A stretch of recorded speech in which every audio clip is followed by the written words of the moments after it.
I know I forgot to send the summary. I just barely managed to put the summary at the last minute today. I don't know how I first slipped. I have put an alarm for myself, but anyway, we'll get better next time.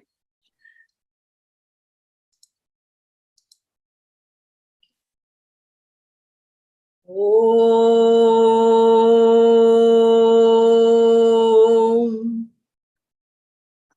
Om.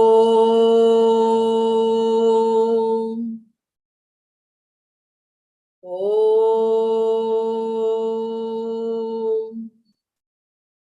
Om Sahana Vavatu Sahanau Bhunaktu Sahaviryam Karavavahai Tejasvinavadhitamastu Mavitvishavahai. Om Shanti Shanti Shanti. So in my Gita Dhyanam, I have included a couple more new, not new, basically some of the shlokas which we have not chanted. So you will see that. I've removed one of them and I've added one more. So the Gita Dhyanam, we are offering our salutations to Bhagavad Gita, to the author of Bhagavad Gita, and then to the essence of the knowledge, and then to Lord Krishna himself. So that is the way I have structured the Gita shlokas for today. Om Parthaya Pratibodhitam Bhagavata Narayanena Swayam Vyasena Kratitam Purana Munina Madhye Mahabharatam Advaitam Vridavarshinim Bhagavatim Ashtadashadhyayinim Ambatvam Anusantathami Bhagavad Gita Bhavatveshini. Namostute Vyasa Vishala Buddhe Pullara Vindayata Patra Netra Yena Tvaya Bharata Taila Purnaha Prajvalito Jnanamayah Pradipaha Sarvopanishado Gavaha Dogdha Gopalanandanaha Partho Vatsasudhir Bhokta Dugdam Gitamritam Mahat Vasudev Vasutam Devam Kamsa Chanura Mardanam Devaki Paramanandam Krishnam Vande Jagadgurum Sarvadharman Parityajya Mamekam Sharanam Vraja Aham Tvam Sarva Papebhyaha Mokshayishyami Ma Shuchaha. So that's what we did. We offered salutation to Bhagavad Gita, to Sage Vyasa, to the Upanishads, which is the essence of Bhagavad Gita, and then to Lord Krishna, and then finally our own surrender to that infinite Lord. So we are on chapter 5 of Bhagavad Gita, which is termed as Sannyasa Karma Sannyasa Yogaha. So the whole idea that we saw in this, we are seeing at least in this chapter, really is a very, very practical chapter for us. And when I say it is practical, you will see why. How many people really come to Bhagavad Gita, right? It takes a certain level of maturity and a level of an understanding of what life is all about before we can come to Bhagavad Gita. So many ways we are so blessed and we are so fortunate that we have this ability to sit and listen to Bhagavad Gita, which is, like we said, is a manual for us, and it truly helps us to understand who we are. So with this, what I did was, for today in the reflection time, I'm actually bringing forth a question that Meena Shankar raised. And that sort of prompted me to check that where are we in this journey. Because as we always say, this Bhagavad Gita is not meant for somebody called Arjuna, but it is actually meant for me. What am I getting out of it? How can I use Bhagavad Gita to improve my own life? So the question that Meena Shankar asked was, does this mean, because we are in this chapter of Karma Yoga, we are in the chapter of 5th chapter. So does it mean that a person has to be involved in Karma Yoga for many years, and then finish off all her duties and then allow this mind to get rid of all the attachments in his or her life? And only then can we think about Karma Sannyasa Yoga.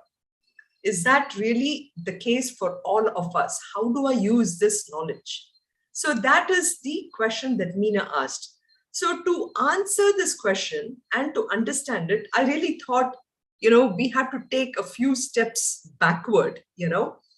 It's always like, in a race, in this Olympics, you would have seen like this 100-meter dash or whatever, right? When they have to start, the starting point is never at the beginning of the 100-meter, but they actually take a few steps back to give them the momentum to move forward, right? So too, I think we need to understand, even before getting into Karma Yogi, am I a Karma Yogi? What is it where am I in this journey? Okay, so that's why I just prepared a few things for us. And as always, I like to ask some questions. I forgot to put the animation on this one, so we have all the answers also here. So what was Arjuna's question? Arjuna's question was basically, do I renounce the world or do I participate in this world? Okay, that was his question. Because if you remember, he is been really wanting to run away, and so for that reason, my question to all of us is, what are the things that we are running away from? In the case of Arjuna, he was running away from his own duty. Okay.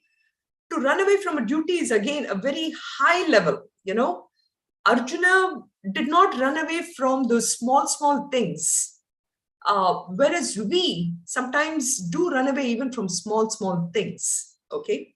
So before we can even think about getting into Karma Sannyasa Yoga, we need to first think about, am I fulfilling my duties? Okay. That is one thing.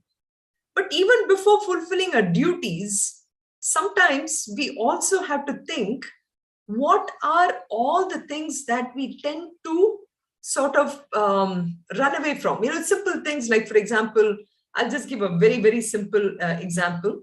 Suppose, I'm in a party and somebody is not wearing, or somebody is wearing a very gaudy sari or whatever, okay? And this may be a controversial question, but the question is, do I tell this person, this what you're wearing is really gaudy or whatever, or do I just keep my mouth shut? Okay, this is just a very simple thing I'm saying. But something like that we face in our lives, where even before we are thinking about Karma Yoga, we are at a stage where even we are suppressing some things where we don't want to say, and I use that as a way for us to run away from what I should be actually doing as a duty. So my question to you is to think about, because this is reflection, right? So to think about, what are all the things that we either consciously or unconsciously or subconsciously that we run away from? We don't want to make a statement. We don't want to put ourselves out there. So just a little bit of thought process here. I want to hear from you is, what are the things that we are running away from? Because this is such a powerful thing. From the fact, are we ready to renounce Karma Sannyasa Yoga? That is it's a huge gap. So we need to first think about for ourselves, what are the things that I don't want to make a statement? I don't want to, I'm running away from. Before even I think about running away from my duties. Any thoughts here? I have a question. Running away from duties or running away from the example which you gave, we don't want to say that, right? So that is not a duty. That is something which we want to say, right? So exactly. Two different kinds. One is not saying what we have to say. That's number one. Or not doing what we have to do. So both, which one are we talking? Correct. Yeah, both are the most important points. Not saying or doing what I should be doing. That's very important. So not saying or doing what I should be doing. Let's take that one scenario, not saying or doing what I should be doing. And that itself is very powerful at different levels. Whether it's the political level, okay, at political level where, am I voting for the right things? Am I saying the right things in my community, which should make a difference? So again, so many different levels, community level, nation level, house level. At house level, and finally to my own self. 4 different levels. So in all these cases, sometimes we find that we are running away from things in not standing up for what I should be doing. Correct? If I can even address that part of it, then I can come to something called as karma yoga. And we will talk about what karma yoga means. We have talked about it a lot in the 2nd chapter particularly, but then we will come to karma sannyasa. So to me, when I came to this 5th chapter, I was thinking to myself, because Bhagavad Gita needs to speak to me, I'm the one who's benefiting from it. How am I benefiting from it? I need to ask these questions for myself, right? So any examples on what you think are the things we are running away from, even at this 4 levels, where we are not saying or doing what we should be doing or saying? We want to avoid conflict. We want to avoid always conflict, exactly, whether it is with my boss or whether it is with my husband or my children or my family. Those are things that we want to avoid. So in again, this is such a cultural thing, in US versus East versus West, I sometimes find. Yeah, go ahead. No, we should not. If we say something, if we think that that's going to hurt that person, we don't say it. Right. But then sometimes we might have to say it for the sake of helping the person, even if it means that you're hurting somebody, right? Yeah. If it benefits that person. If it benefits that person, yes. And if it benefits me also, because sometimes it actually benefits me too, because the minute I say it, I'm actually practicing a compassionate way of saying it, and I'm getting it out of my system rather than suppressing something within myself, right? Okay. Any other thought? Hey, I actually this telling, trying to make a point or trying to help the other person navigate whatever we think they are doing it the wrong way. Let's put it that way. They think they're doing it the right way, but we think they're doing it the wrong way. And we try to help, and not always, because not always the voice comes out very calmly. It the fluctuations happen, the tone changes, and your facial expressions changes. Even at that point, do we still,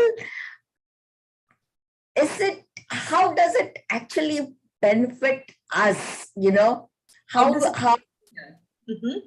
So the question is, the question then is, even in a situation where you have to say something, it benefits us because, again, I am actually practicing a compassionate way of saying it. If I look at the situation, what is it that I can gain from it? Can I say it in a different manner, yet make the point? Right? So it is so very important, even in a situation where I have to say something, that I'm practicing the right way of saying it, the right way for me. It may not be for somebody else, but right way for me, I might think. But from that, I will learn on how to better express myself. How can we assume that we are right? The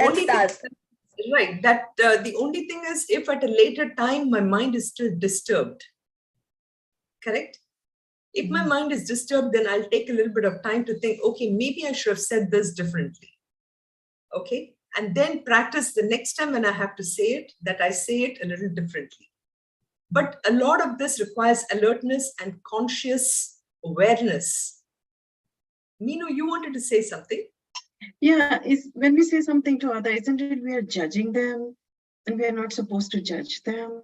I feel we should. They always say, change yourself. You cannot change the world. I know doesn't mean we should not do action but whenever we try to do that, I always feel I'm judging the other person. Right. No, so the question is, if we are indeed judging a person, we will face the consequence of it. There will be no question about that. But my question here is on areas where I have to say something and I'm not saying something. So in the garb of judgment thing, or in the pretext or the veil of thing, am I judging? Many times we tend to suppress what I want to say, what I have to say. And the question is, and the important thing for us many times is we actually, most of the time, we don't say enough. We have to be able to say what I feel about it and not worry about how it will be received if I truly strongly feel about something. So that's the aspect, is how I would like to look at it. But I always think that I'm saying too much. Then I have to consciously also take some time off to say, okay, next time, how will I say it? But you may not, maybe it is maybe you can ask for feedback. Am I really saying too much? Maybe it is in your mind, you might be feeling this way. So you see, these are not, necessarily relevant to where Arjuna is asking the question, but I feel that we are at a level that we are much, much lower than where even Arjuna is thinking of this asking question. And that is why, in order to get to karma sannyas, there is a distinct ladder. And I did not even put this ladder in today's thing, but I wanted to tell you that there is. Please go ahead. I'm sorry, I didn't hear. Somebody was saying something? Okay. So the idea is, before I'm ready to take karma sannyas, we have to think about what are the things that individually we are running away from, and what is it I can do for it.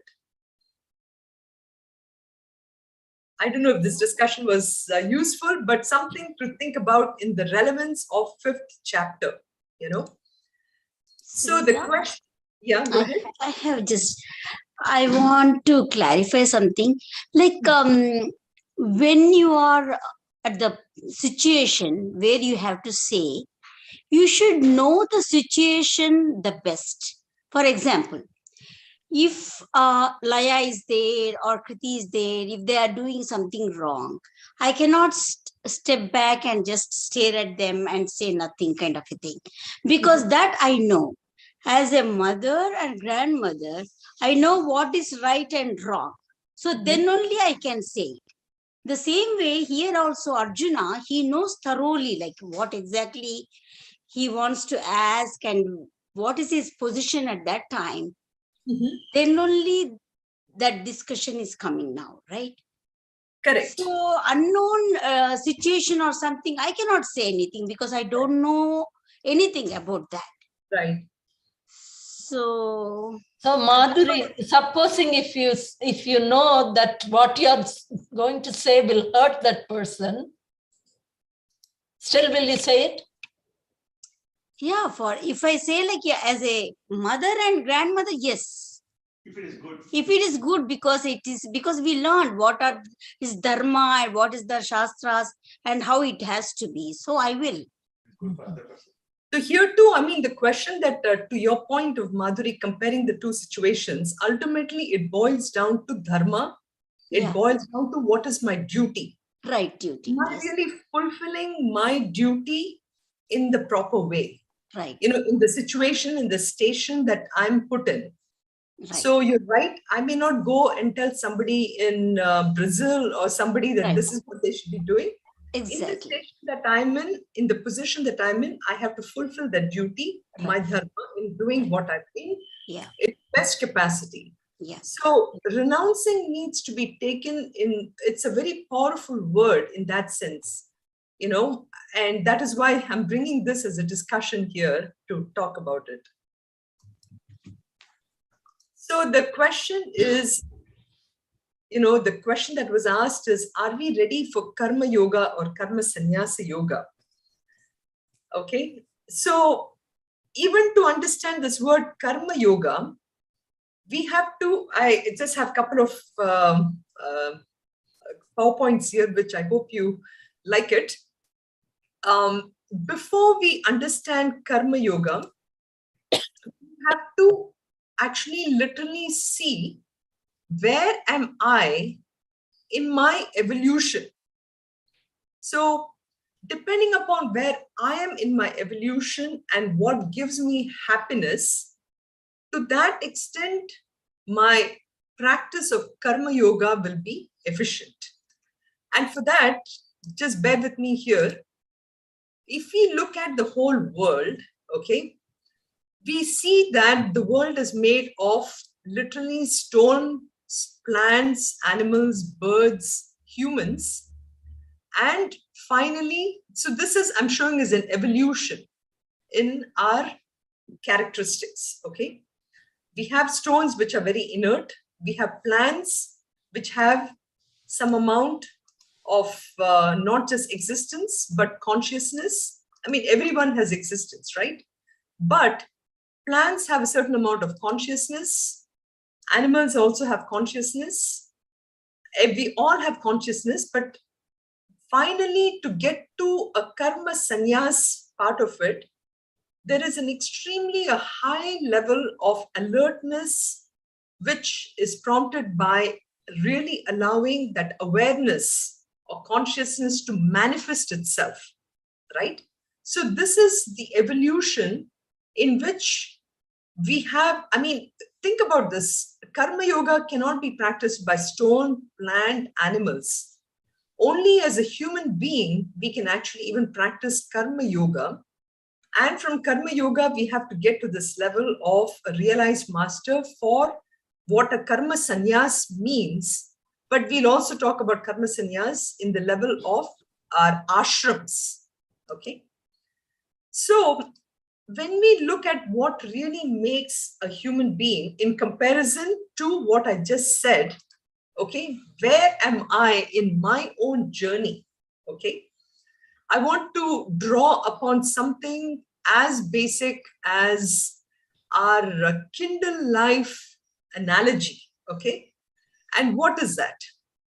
I just showed you a picture of a stone to an animal, to a stone to a plant, to an animal, to a human being, to finally a realized master. So HB stands for a human being, okay? If you look at our own human being, right? And this again is prompted by Meena's question, which was, karma yogi versus, karma sannyas. And my point about it is that many of us are not even a karma yogi because we may be at different levels of evolution. We may be at the level of a stone human being where, we live in this world, but we are neither conscious of what is happening around me. We may be so indifferent to the things, some things, maybe in my neighbor's house, there's something going on and I don't even care about it. I don't even worry about it. Such people, for example, who are so lethargic or so full of inertia, we find could be potentially classified as kind of stone human beings, where we're just not worried about what's going on. All I care is about me, myself, and how I'm actually looking at the world. Can we say tamasic? Very, very tamasic, because stone is nothing but tamas, pure tamas, correct? This is exactly the reason why I raised this question to you. This is exactly the reason why I raised this question to you. Yes, exactly, Meena. That is why I understood your question, to give you that aspect about how we as human beings, we can really be classified. Again, going back to this beautiful book called Kindle Life, that is exactly where I looked at it and I said, okay, I need to put a graph on it to show that we as human beings, we really differ in how we think. Where lies our focus? Where is really my emotional and intellectual convictions? So at the stone level, where I have so much of lethargy and inertia, I have no passion for doing things, I have no passion to transform the world. Again, going back to that previous thing where I showed from stone to animal to this one. So here we have a stone person is really just not worried at all. Now, next we come to a plant human being, okay? Now, what is a plant human being? A plant human being is somebody who is, at least there is some amount of discrimination, in the sense, the plants, for example, can distinguish between sunlight and darkness, and how, food versus something where the plant is going away from, right? So there is even a rudimentary amount of emotion. For example, some people are really good with raising plants in the house, some people are not.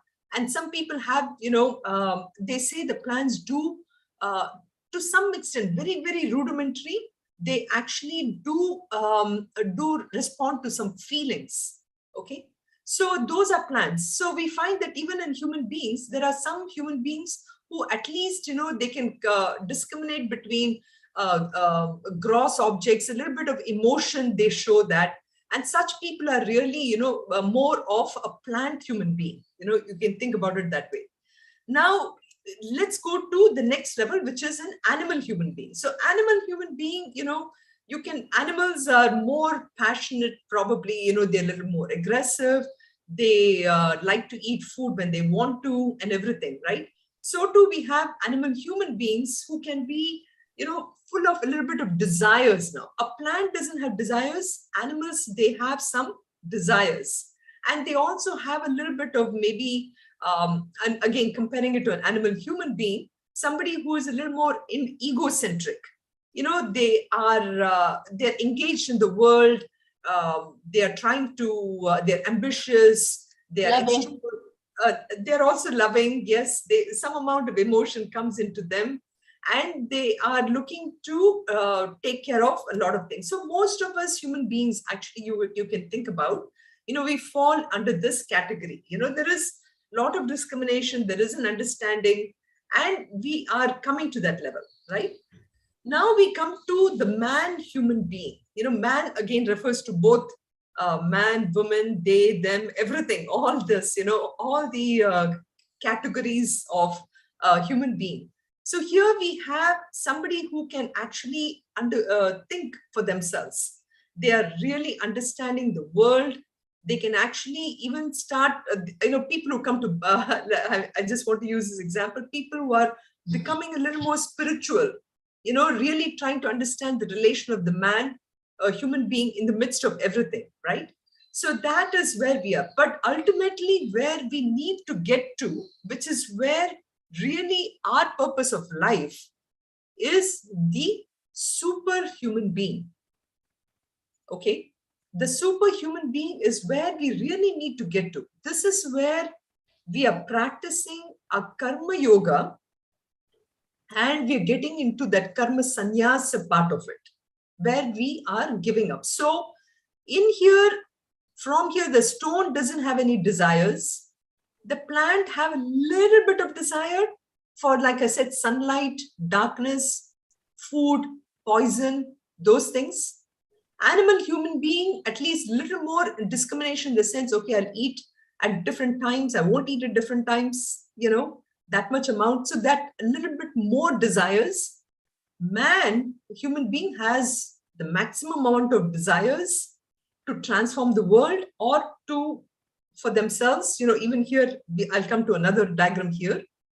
And from there, finally, a superhuman being where they recognize that the desire itself is an impediment for my happiness. And again, I should have had one more graph here, which is a man, human being, is looking at happiness outside.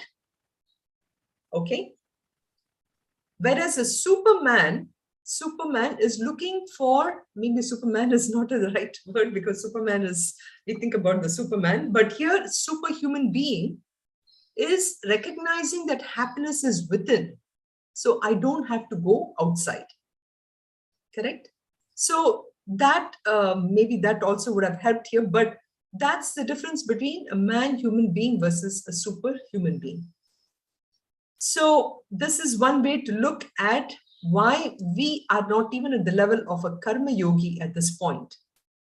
Now let's look at it, how this from a man, human being to a superhuman being, our own Shastras have actually given us a way in this thing of desire management, this evolution of human being as far as a desire management is concerned. So we have first, our Shastras have given us this roadmap.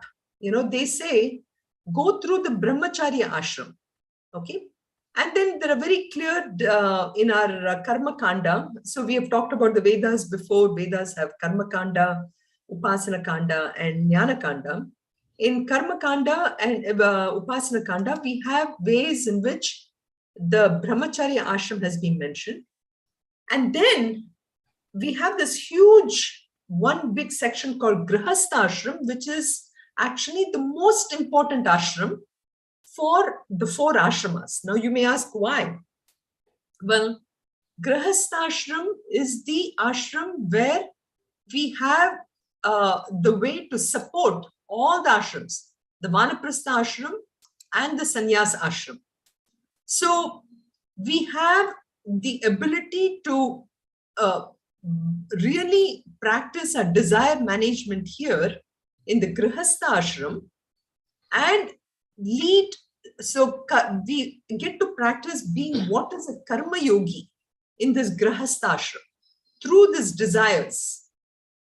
Knowing that I have these desires, but that ability to convert my desire as not for me, but for that Ishvara, the Ishvara Arpana Buddhi. I get to practice that in Grihastha ashram. And when I practice in this Grihastha ashram with this Ishvara Arpana Buddhi, whatever that comes to me, I accept it as Prasada Buddhi. That we call that as Karma Yoga, right? So in Grihastha ashram, I get to practice Karma Yoga to the maximum. And that is what, again, going back to the first graph, where the man, human being, I get to practice a lot in this Grihastha ashram. And finally, when I get to practice more and more, bringing that Ishvara into my life, I slowly and slowly understand how I can control my desires and get slowly into vanaprastha where I don't have much of desires. And finally, when I get to the vanaprastha ashram and when I practice that aspect of desire management, giving up most of my desires, I slowly and slowly understand that through understanding, I start renouncing and I slowly glide into the sannyas ashram. So karma sannyas need not necessarily be only where, so again here one more graph would have helped, which is we all have the ability when we take birth to understand that after brahmacharya ashram, there are two paths.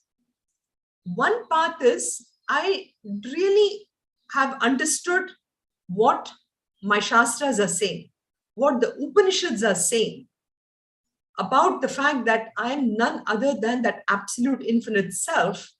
And if that is the case, why do I need to go to Grihastha ashram? I can actually take double promotion or triple promotion and go to sannyas ashram here. Okay. Now that doesn't mean that I have renounced everything. Actually, this is where again our Hindu scriptures have come out so beautifully and have given us the path of entering into the sannyas ashram and focusing my mind only on the knowledge of the scriptures and totally take up realization. So that is one path.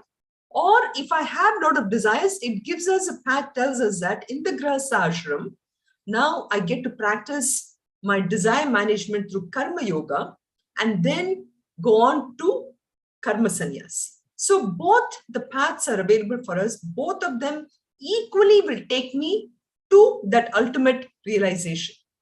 So the reason I'm showing you all these graphs is this is exactly what is mentioned in the shlokas 1 through 6. And now that you have this picture, we will be going through the actual shlokas, where today I'm not going to spend time on the actual more information. I wanted to bring all this information up front to give you a synopsis of what shlokas 1 through 6 is trying to say. Okay. So any questions on this so far? Any thoughts? Does that make sense? And does it help you to understand what chapter 5 is really getting into?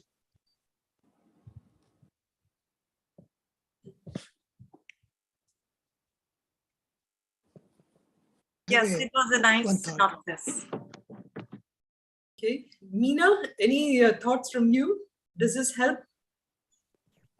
Very much so. We can rate ourselves in this graph where we are. Exactly. It was really so elaborate and it was very helpful. Thank you so much. Welcome. So everybody goes through. Sorry, go ahead. In the Kshemapana Stotram, we'll say like Vitam Avitam va Sarvameta Kshamaswa Jai Jai Karnabde Sri Mahadev Sambhu. The prayers. Correct. So that means which conveys that everyone has to examine on a daily basis. Is he doing the right things? And then is he doing any things that are not supposed to do that? So that's what is the shloka for, right? Yeah, so in that shloka, Kshamasva, basically you are doing a sankalpa for, and you're telling the Lord that, help me to see my defects and help me to evolve, right? That's what the shloka is actually saying. Jai Jai Karunapati, Shri Mahadeva Shambhu, Kshamasva. Kshamasva, I ask for your forgiveness. Geeta, you were saying something? No, from brahmacharya to sannyasa, it's a big jump. I mean, not all of them goes through that, right? Everybody goes through every step, I guess. Normal step is going through every step. Or can they be in the grihastha vanaprastha stage but follow sannyasa yoga? Like Yes. Janaka, like Janaka. Exactly. That is exactly the point. I'm glad you brought it up, Geeta. The point about it is that it is very important individually, especially in this day and age, right? Maybe one generation before or two generations before, we were always under this thing that, okay, this is the path for you. As soon as you're born, another 20 years after this, you're going to get married, you're going to have your kids, you're going to have your grandkids, you're going to do this one. Your mind is only on that. That's it. That is your life, period. Forget about sannyas, right? Have your desire till the very end, till 95, 100. Keep having your desires. When your teeth falls off and everything, when you can't eat, then you don't eat, so that's the way. But it is not necessarily, even in a grihastha ashram, if you feel that you are ready for start to giving up, you are entering into karma sannyas in your mind. You don't have to change externally. Okay, you don't have to wear orange robes. That is again the point of Bhagavad Gita, is trying to give us that roadmap, and is trying to tell us from brahmacharya to sannyas, for example, they may change the robes to white to yellow to red or whatever, orange. But even in grihastha ashram, you can be like a sannyas, practice karma sannyas.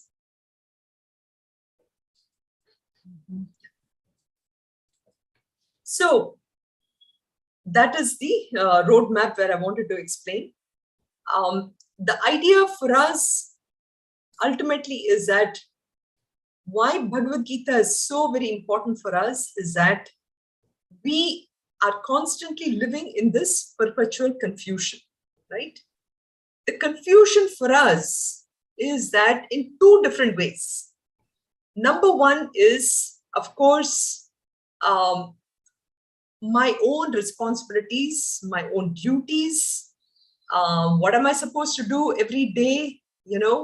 That is at that level, at one kosha level. One kosha is that the five koshas we always say, we are this Anandamaya kosha, Vijnanamaya kosha, Manomaya kosha, Pranamaya kosha, and Annamaya kosha, correct?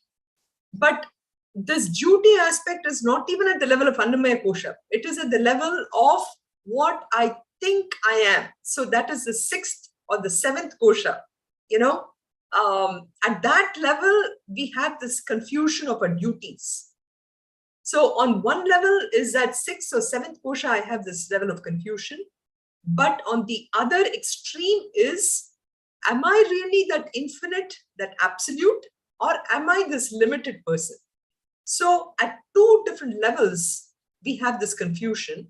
And this is why Bhagavad Gita is such an important text. It addresses all these levels. It addresses, if I'm ready for the highest knowledge, then I can always be focused on just the Upanishad knowledge, which is actually comes through Bhagavad Gita. But if I'm at the level of the sixth or the seventh kosha, then also Bhagavad Gita has, in the chapters of third and the fourth chapter, gives us a lot of tips on how to live the life as that individual. So now we look at, based upon this information that I gave as kind of a theory, how the five shlokas have been structured. Okay. So first shloka is, I'll just chant once, which is Arjuna is asking, Sanyasam karmanam Krishna punar yogam cha shamsasi yachreya etayor ekam tanme bruhi sunishitam. So Arjuna being a much more, what should I say, at a superior level of a human being where he has understood a lot of things, or he thinks he has understood, he's asking Krishna the question, do I participate in this action or no? Or he's asking Krishna, you're telling me that renunciation of action is really, really good. And you're also saying, that for me, karma yoga is very important. But tell me for sure, this one is very important for me, because I really want to know this, because, he's a very clear-cut guy. Like we said, he just cares about, okay, you tell me this, I will just do it, Krishna. You tell me. So that was his question. And then Krishna's question, Krishna's answer here is that, Sanyasaha karma yogascha nishreyasa karau ubhau tayostu karma sanyasa karma yogo vishishyate. So this is a very important shloka, because now you have Krishna saying that yes, both of them are same. Okay, he's saying, because again it goes back to this, I want you to keep this thing in mind, which is what we said here. Either you can go from brahmacharya to sannyas, or brahmacharya grihastha vanaprastha sannyas. So the question is actually, what Arjuna is asking is, do I stay in the grihastha ashram, or do I run away to sannyas ashram? So Krishna is saying that no, both the paths are same, Arjuna. You know, both will take you to that ultimate moksha, which we saw in that other graph, that Mahatma stage, right? It will take you there. But he says, Arjuna, for you, being here is a very important thing. Being here and fulfilling your duty. Now, why did Krishna say that? Because you find that Arjuna, why did he want to run away? He wanted to run away because he thought he was killing his teachers and his cousins and all of them, right? So he was actually running away from something that he did not like. Okay. So that showed that Arjuna had so much amount of this likes and dislikes in his mind. You know, I like this, I don't like this. When we have this kind of likes and dislikes, okay, then the path for us is a karma yoga path, because it's only through karma yoga that I can actually start to reduce my amount of likes and dislikes. Because I start to practice karma yoga, which is, I start to say that, okay, I'm not doing it for myself. I'm actually doing it for the Lord. And to that extent, my energy for practicing my likes and dislikes comes down. So for that reason, we find that here he's saying that karma yogo vishishyate. He says, you know, Arjuna, for you, I recommend karma yoga, because you are not there yet in practicing renouncing of actions. Okay, you better do your job and don't run away from your duties. That is why he says here. And then Krishna feels that he has to explain to him who really a sannyasi is, right? It's very important, because probably Arjuna thought, you know, oh, this is great. I can just go away. I can go to this ashram. I don't have to cook. And then people just feed me food. I'll have a room for myself. I can just sit and meditate all day.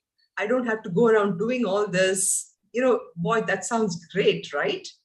So, Krishna says that is not exactly what you're thinking.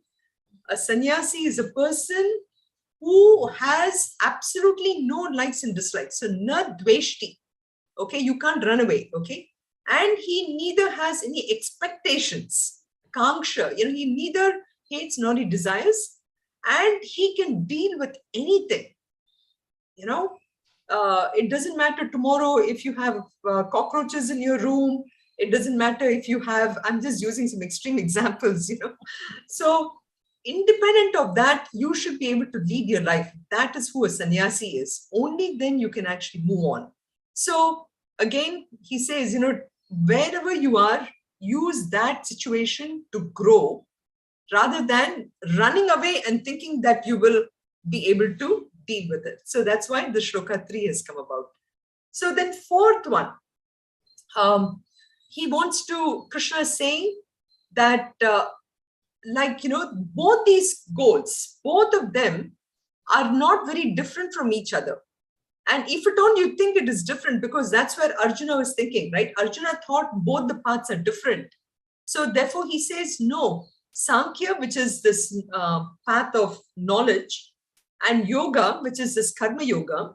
Okay, you can even take Sankhya as karma sannyas and yoga as karma yoga. He's saying that both of them are not different. They are actually same path because they lead you to the same goal. Okay. In that sense, they're not different. But people who think it is different, they are very immature. And that is why he calls them as children.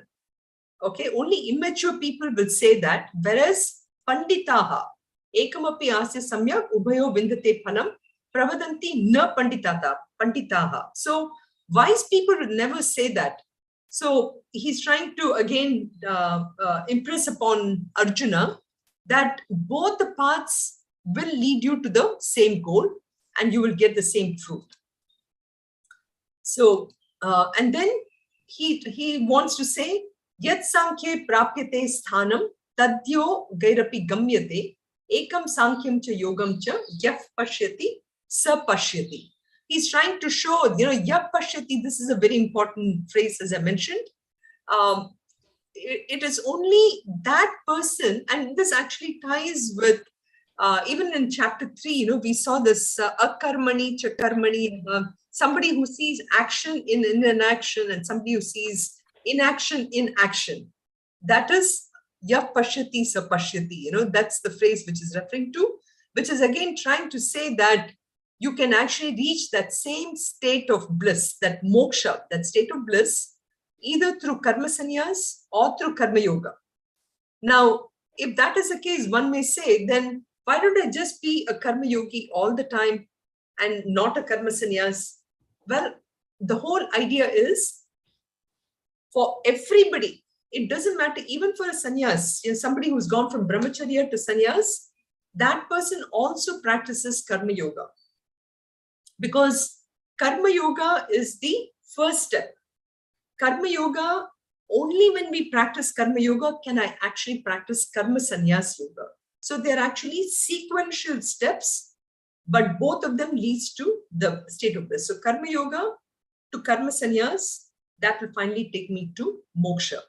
So that is what he's trying to say here. And then, so karma yoga is, that's why we call it pre-sannyasa. Sannyasastu mahabaho dukkham aptum ayogataha yoga yukto munihi brahma na achirenadhi gacchati. So he's trying to say that if at all you decide to go to karma sannyas by bypassing karma yoga, you're going to have a lot of problems.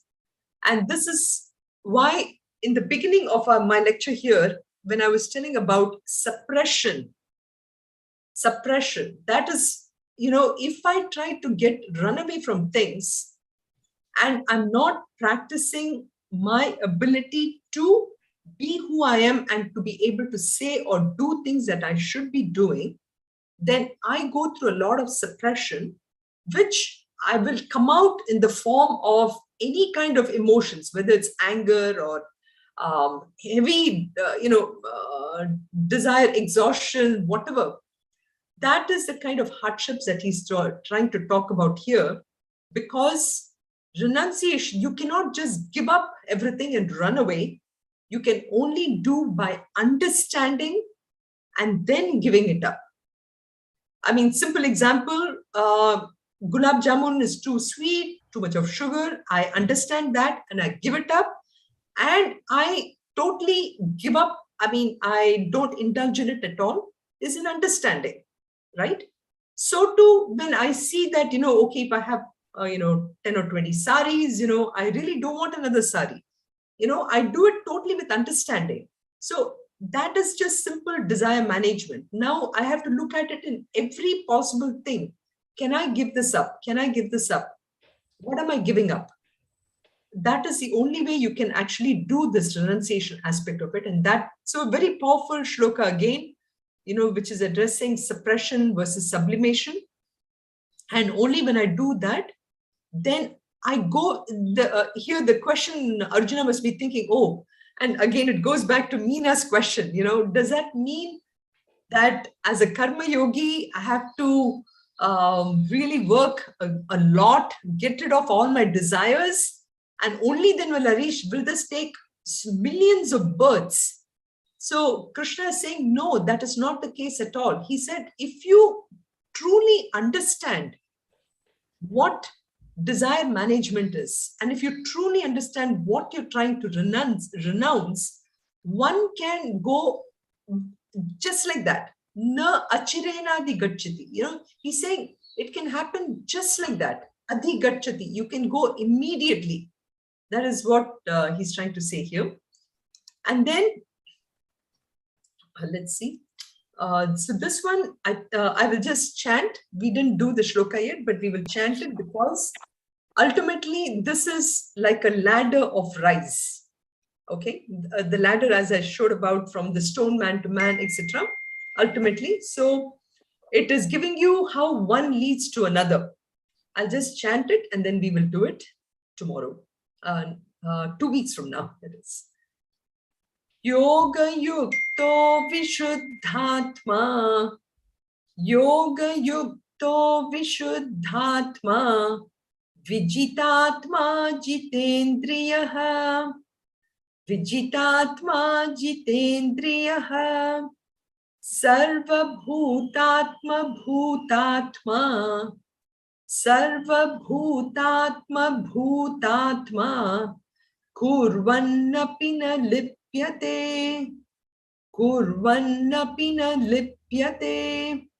So he's trying to show this. Once we have achieved that level, or once we have understood the level of evolution, he's trying to show that you need to have a pure mind, which you get through karma yoga, and that the yoga has a pure mind, that is a mind that is conquered, vijitatma, jita indriyaha, and whose senses are subdued.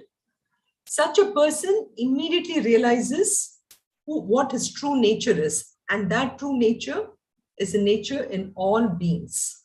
And such a person, when they act, the result of that liberation, the third line actually shows the state of liberation, and the fourth line, which shows the result of liberation.